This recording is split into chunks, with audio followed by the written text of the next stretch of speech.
the South, I think, is a sacred place because of its story. So I would suggest that like things that are sacred because of their story.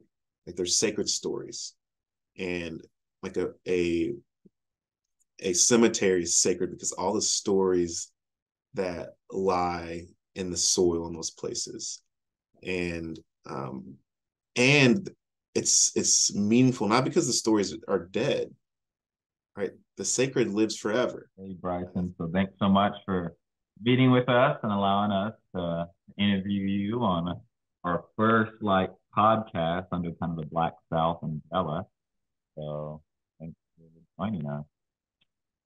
Yeah, glad to be here. Appreciate y'all. Yeah, I think maybe we'll start with you. Just give an introduction of your name, who you are, and what you do. Okay, sure. So yeah, I'm Bryson. I do a few different things. I'm really grateful to be a professor at a local university in Canton, Ohio, called Malone University, and I'm a professor of sociology and criminal restorative justice.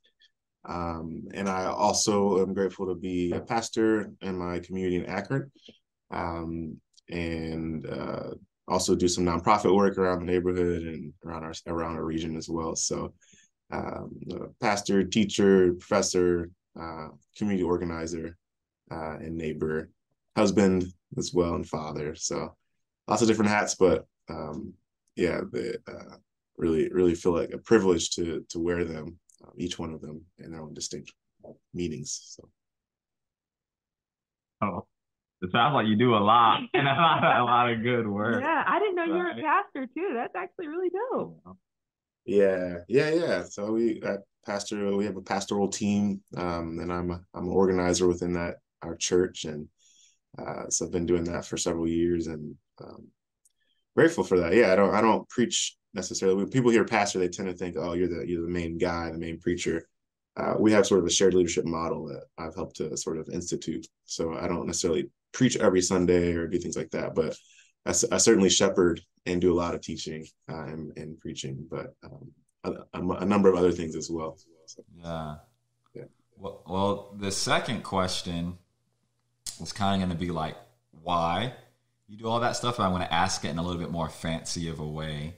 Um, so I'm doing wanting to do my PhD research on studying the African American missional witness of God and His kingdom. And I'm wanting to maybe do a historical research on that, but also looking at the current institutions and individuals now who are African Americans and how they are a witness of God and His kingdom in their time and context, and why they believe their vocation matches that missional calling. So, with all of that, kind of why do you believe that what you do now matches up with the missional calling of being a witness of God and His kingdom and Jesus? Yeah, yeah, that's a deep question. I yeah, I think that language probably needs to parse out a little bit, but I think one of the unique gifts that um, like the African diaspora brings, like people of African ancestry with you know people with black skin, dark skin, brown skin, right? There's a particular epistemology, like a way of being in the world, a way of knowing, a way of seeing a particular worldview, in a particular like even a process of knowledge creation and knowledge interpretation that is it tends to be a bit more holistic than our sort of Western like post Enlightenment approach to knowledge, which you might even call like a white logic or a white epistemology, or we tend to think of it like a westernized view of the world, where uh, like we have this Cartesian split, or Rene Descartes, like where like the body and the mind are separate, um, and you see that even in like the justification rationalization of slavery, where Christian slave owners were still Christian, yet a slave owner. So there's sort of like inherent dichotomy and paradox of that. So then went on to use a sort of Cartesian way of thinking, an enlightenment way of thinking, to justify maintaining these bodies as chattel, as product, as objects, while still sort of honoring somehow their God-given dignity. And so they would do that by saying, well, we will baptize you in the name of Jesus Christ, but it's only for your soul. It's only for the sake of your soul. And but your body will still remain my property. And you actually will have to, like say this, like you have to pledge this upon your baptism, that as you get baptized in the name of the Father, the Son, and the Holy Spirit, you still give me claim to your body, but your soul has been saved, right? So this pervasive way of thinking that even, I grew up in a United Baptist church, traditionally Black church, and we have our motto, our mantra was saving souls and salvaging lives. So there's a bit of a reconciling of those two things, but you can still see that that bifurcated way of thinking. Like, we save souls primarily, and then we also salvage lives. And there's a little bit of connection there, but you can see how that kind of separates as well. So even like that is pervasive in sort of modern ways of modern Christianity, and even in the Black church. But getting back to like this pre-enlightened way of thinking, and this sort of Eastern or like Afrocentric way of thinking, I tend to think of it as more holistic. It's not as separate. It's not as like sacred secular divide, or body mind divide, or soul spiritual gospel versus social gospel divide.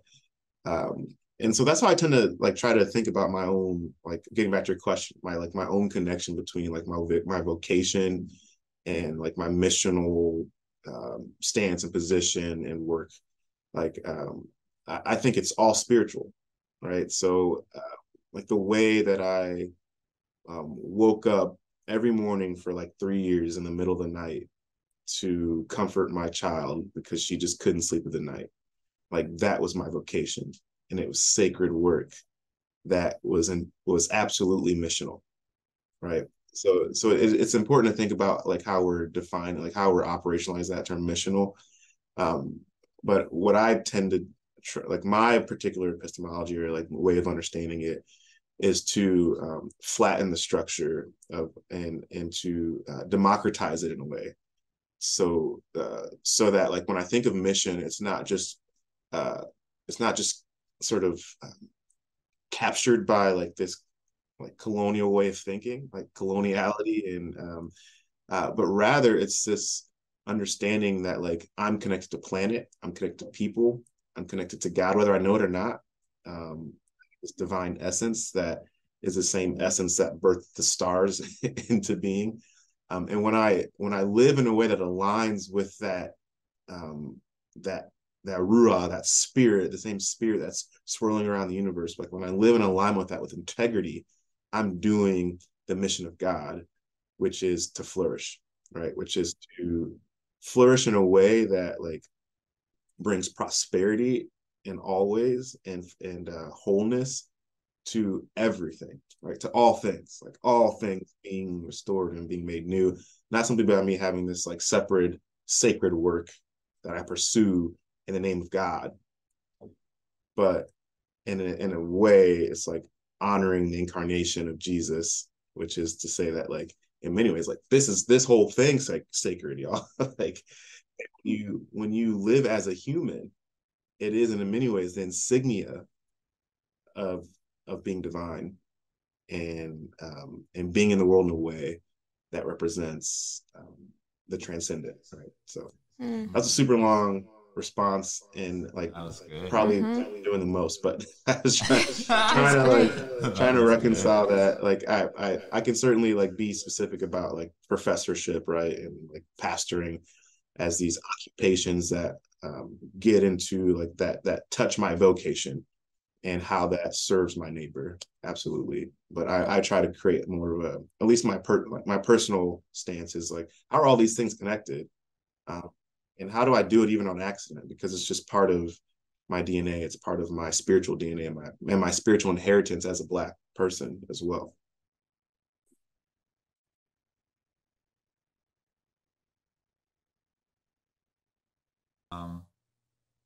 You go. Because I was going to ask one, but I'm curious, Bryson, what you would say, because I feel like I know several people that there's this journey of folks that maybe don't have that mindset yet, but are like walking in the direction of seeing the connectivity of flourishing and being connected to God, to the earth, all of those things.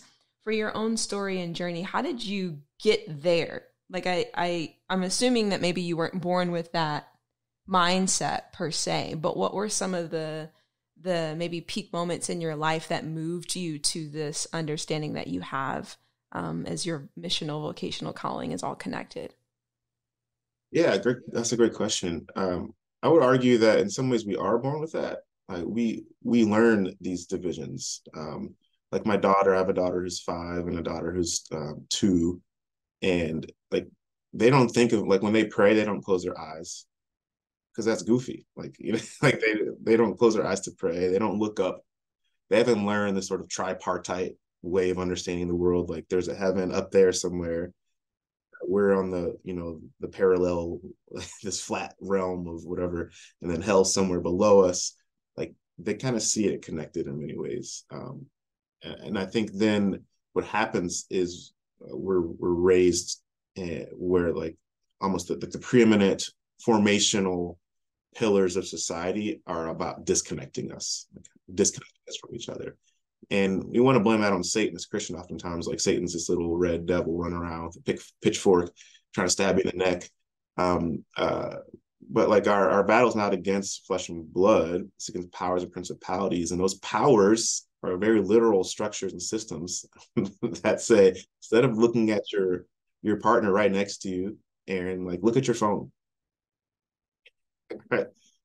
And I'm going to do the best I can to capture and keep captive your attention to this device, like, as much as I can, right?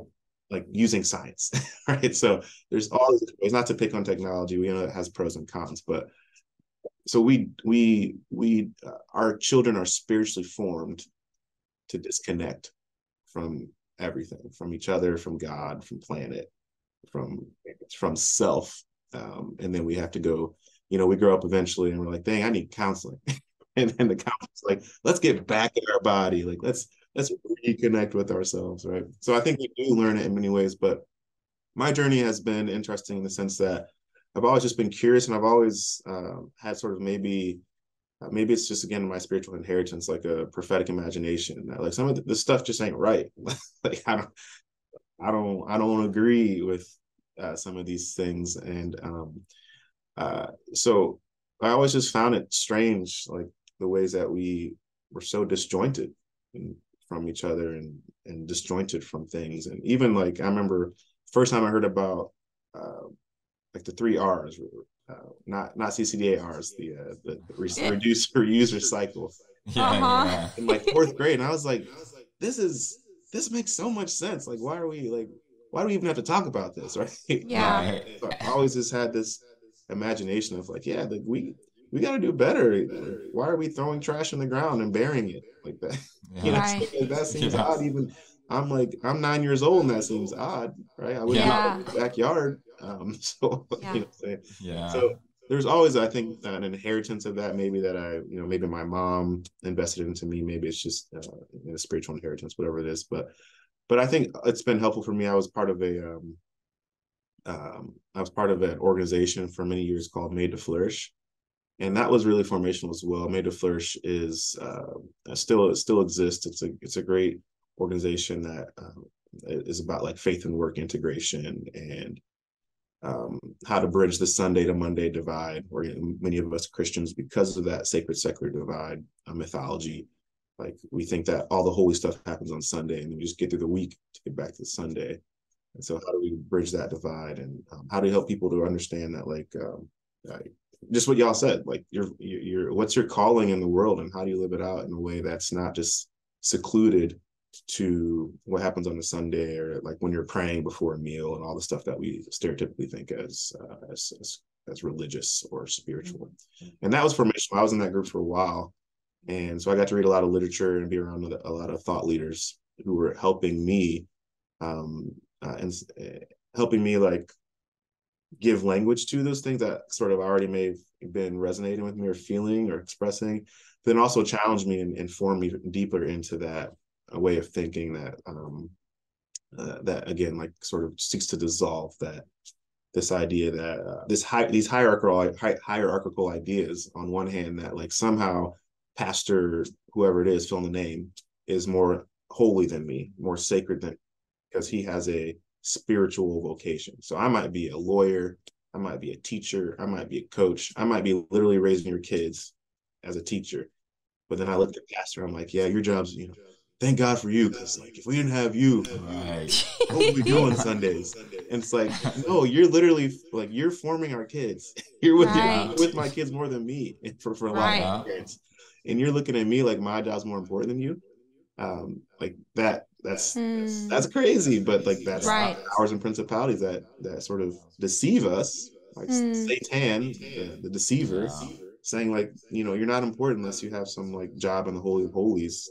Yeah. That's odd. So that was also helpful, made to flourish.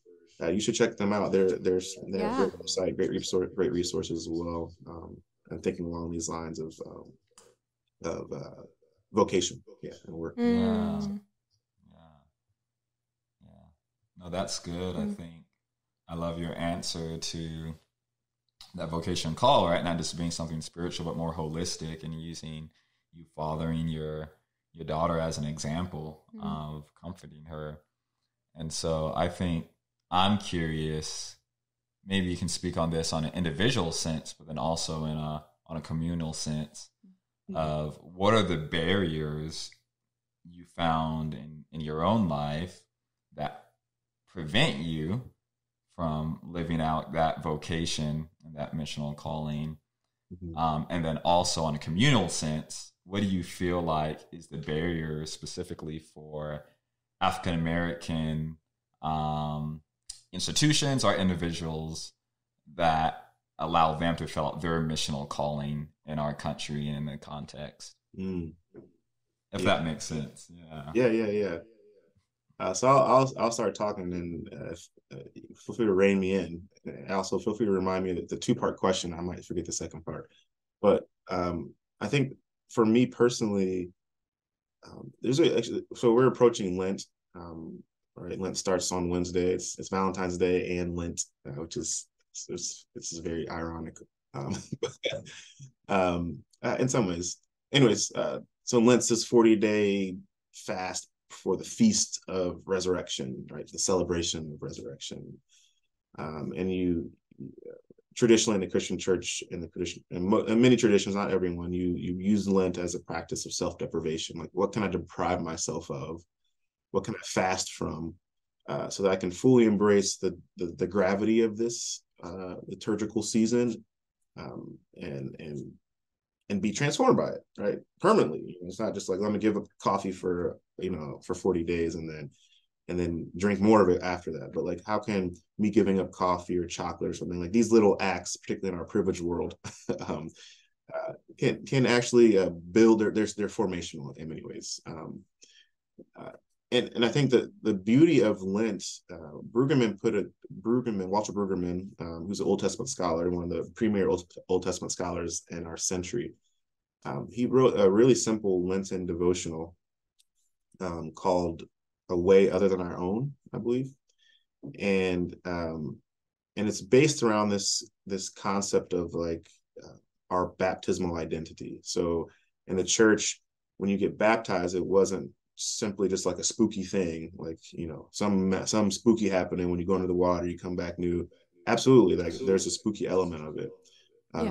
But it was like getting your driver's license in those times. Like it was like getting your degree. You know what I'm saying? Like it was like a rite of passage. It was like now you're part of the Yahweh tribe. You know what I'm saying? Like now you're part on the narrow way of Jesus. Like you're in. Like it was a symbol of that.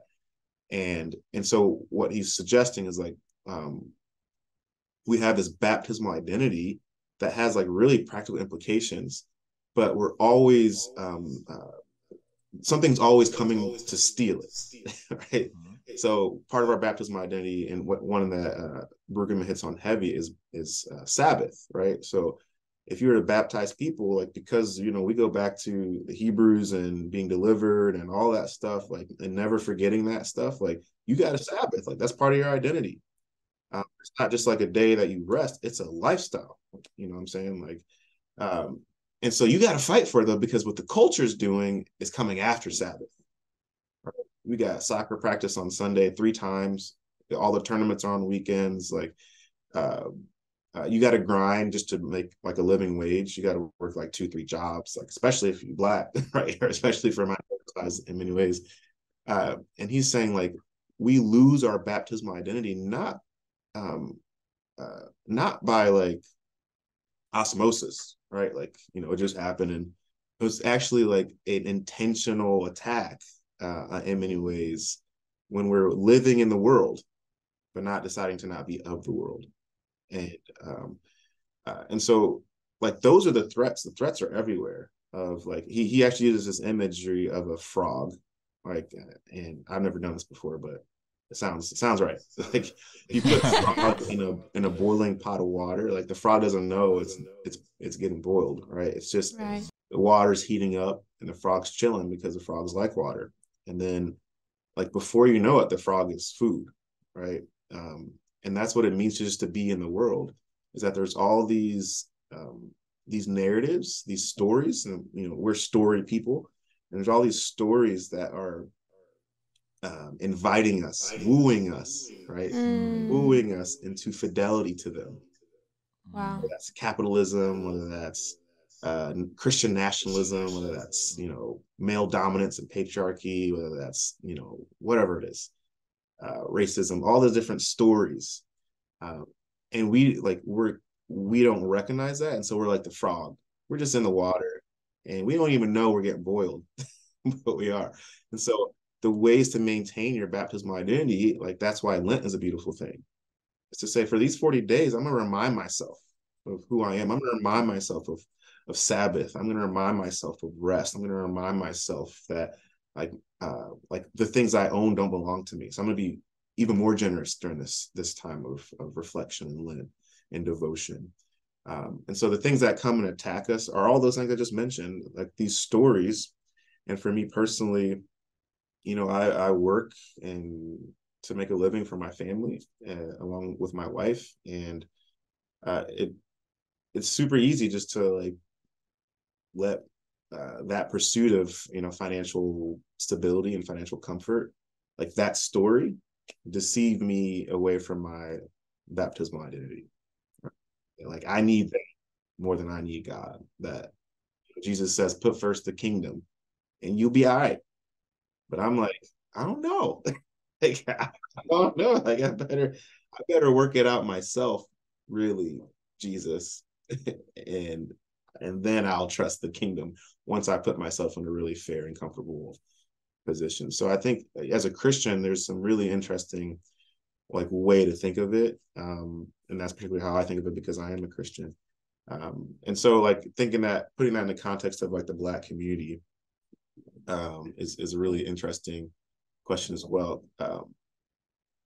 Because like it's interesting when you're like a part of like a minoritized group, a marginalized group, what it means to thrive in that space. So there's actual like barriers put in the way to your flourishing, historic and modern, and that changes the context of like in the meaning of certain things, right? So let's think of like the suburbs for example, right? The suburbs are a policy. They were a policy put into place in the early and mid 20th century that were subsidizing white flight, subsidizing white people getting away from Black people, because the one thing we don't want to be around is the other. And so Black people are moving up to the South, right? And up from the South, they're moving into cities, and white people are moving out of cities. Black people are getting some wealth, right? They're building a little bit of money. So now they're able to move into some of these neighborhoods that white folk dominated. And white folk are like, nah, you're not taking down our property values. We're not racist. We just care about money, if that's possible. And so they keep, white people moving further and further out from these cities. And now we're in a place where like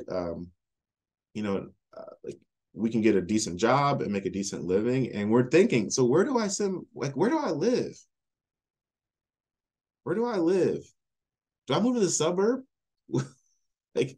So if you're a Black person or a poor person, you're like, I was raised in the hood. Like, I am not trying to live in the hood anymore. Right. I'm trying to get out of it. Right. What's your option? To move to the suburb, which is like a direct artifact of racism, right? Yes. Direct artifact of part of what made you poor in the first place. Yeah. So you're choosing, like, do I choose this evil, like this evil thing that was constructed to concentrate me with other suffering people? Right. Yeah. Do I get to choose that now? And I think it gets real complex because like you certainly shouldn't be relegated to continuing suffering for the sake of, whatever. Like, you should have the right at this point to say, like, I suffered enough. Like, my ancestors suffered enough. So I'm gonna move to the suburbs and we're gonna live a nice, easy life. But what happens when you do that is, like, not only are we now complicit in the same system that oppressed us, but now those same streams that perverted the logic of whiteness are now going to be infiltrating our logic. Comfort, security, distancing, disjointing, disconnecting. And so I think the same streams are wooing Black people in many ways.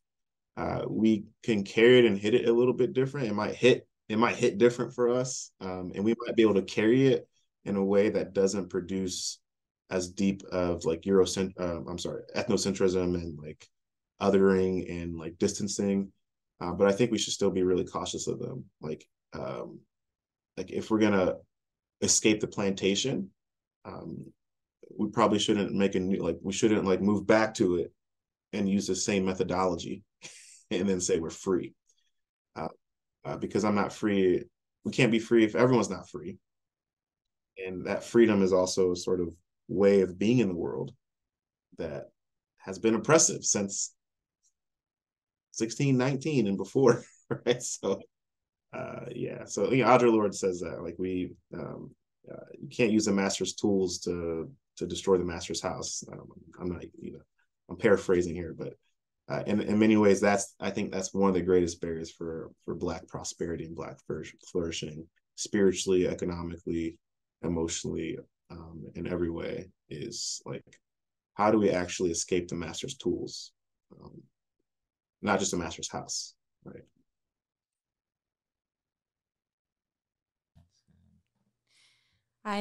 Final question for you, Bryson, is we would be doing a disservice if we did not tell the public that it is you who helped us craft the language around the South being sacred. Like, we've literally put it on a shirt, and so we just say thank you publicly also. Yeah.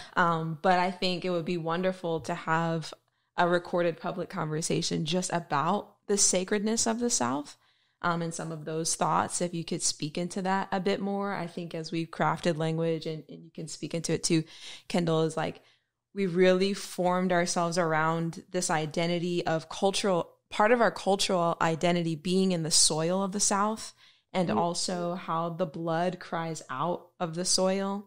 And I think that's part of our journey in reverse migration too, is that the South is literally calling us, literally almost by name. Like, I've literally had some visions of my ancestors telling me to read this book or just saying hi to me. It's like really strange, but also like, I know it's spiritually divine and all connected, to your point earlier about how all things are connected. And so I would just love for you to speak into that a little bit more. And did you have anything else you wanted to say about it before he answers? I think that everything you're saying before is a beautiful tie to all of that, because right? How to not use the master's tools and become assimilated, I think is part of the heart of Black South. And what we're trying to start is there's this migration, right? Story of like returning back to like our ancestors' practices, our ancestors' old homeland space is a little bit of the heart of Black South, of what we're founding.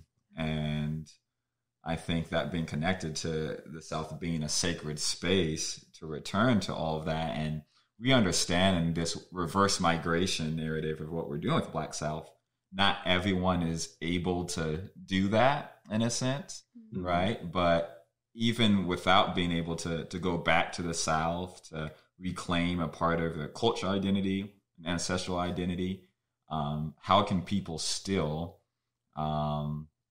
build that? I don't know if the word is decolonize, right? How can people still reclaim that part of themselves that God created them to be, while also maybe answering Erin's question too, of why the South is sacred? Yeah. Oh, these are great questions. Yeah, I'll try to be more succinct than I have been. But so I think we all recognize sacred spaces. Even, I won't speak for atheists because I'm not one. But I doubt an atheist would like drive their bicycle over like graves, you know what I'm saying? Like just frolicking around a cemetery, like, they're just dead bodies. Like, who cares if I have a picnic on this gravesite? You know what I'm saying? Like, there's a maybe even Jonathan Haidt would argue, who's a moral philosopher who wrote the book The Righteous Mind, that we have these moral foundations, that they're human, they're pre-wired into us, and it helps to explain like our evolutionary trajectory of like, how do we get to where we are, right? And so whether you're Buddhist, atheist, Christian, agnostic, whatever, like there's these moral foundations, one of which is the ability to recognize like that which is sacred, and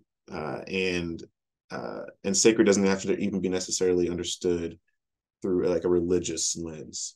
Just like something that's set apart, something that has like immense value and meaning inherently within it. Like the South, I think, is a sacred place because of its story. So I would suggest that like things that are sacred because of their story.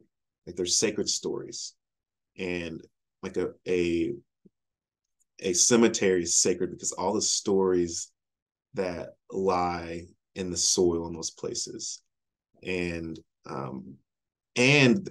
it's meaningful not because the stories are dead, right? The sacred lives forever. Right? That's our idea, our conceptions of eternity, and so those stories actually haven't died. Like they still live on. They have escaped. They have escaped the soil, and they influence the continuing story that's being written. And like that's the South. Like the South is a story of our country, right? The South is a story of 4 million slaves, and the South is the story of 2,500 lynched Black bodies in 20 years, and those bodies like swinging from trees and then being thrown into a river.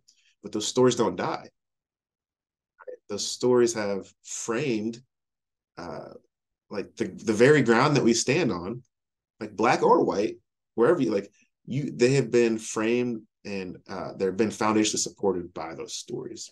And everyone has a moral foundation for recognizing the sacred, even if it doesn't have religious connotation for you. And I think recognizing the South as a sacred space, particularly because of its history, its racialized history, can and should inform, and will inform, regardless of whether we recognize it or not. It has informed and will continue to form, and should more intentionally inform like our identities moving forward, like the new stories that are created both in civic space, politically, economically, and social spiritually, like in every way. And I think that permeates our whole like geographic, our whole landscape of our country. So like you said, if you're not Black and able to move back to the South or whatever the case may be, like how does a sacred South change you? And I think that's how, because it's a story that we can all lean into. And as we do that, it transforms us. And it's almost, it's like a restoring process as well. Like it's this iterative process of give and take and mutuality and reciprocity that like I get to continue to recreate the story, but it never leaves the parameters that were set by Emmett Till. It never leaves the parameters that were set by our heroes of Martin Luther King and Malcolm X. Like they set the stage in such a way that we can continue to recreate the story, but it'll always be founded on principles of justice and human dignity and life and love and liberty. It'll always be founded on these ideas that perfected this democracy.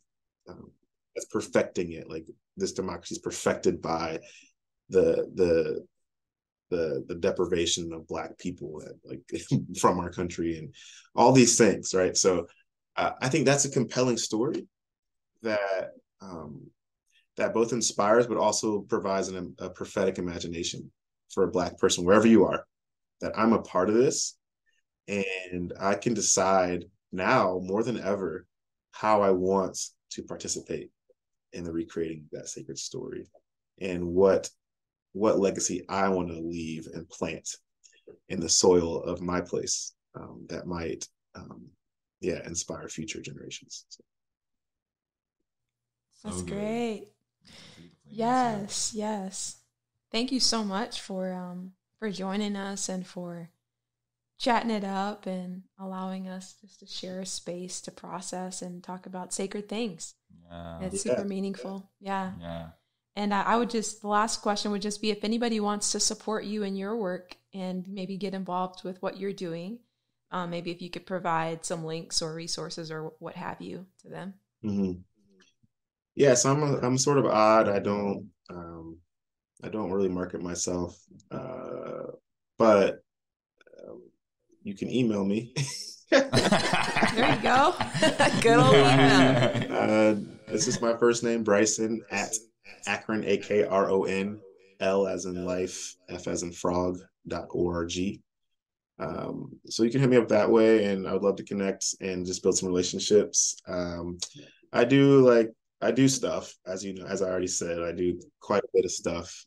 So I teach and lead workshops and do consulting and all those things.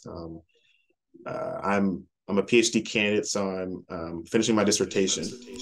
Awesome. So congrats. So I would encourage you this summer. Hopefully it'll be done. You can check out some of my research, and I have a few papers that are one has already been published and a couple of other papers in the works. So you can check out some of my research, which is relevant to the Black experience. So yeah, that's probably I don't have any social media besides LinkedIn, which I don't really count as social media. Yeah.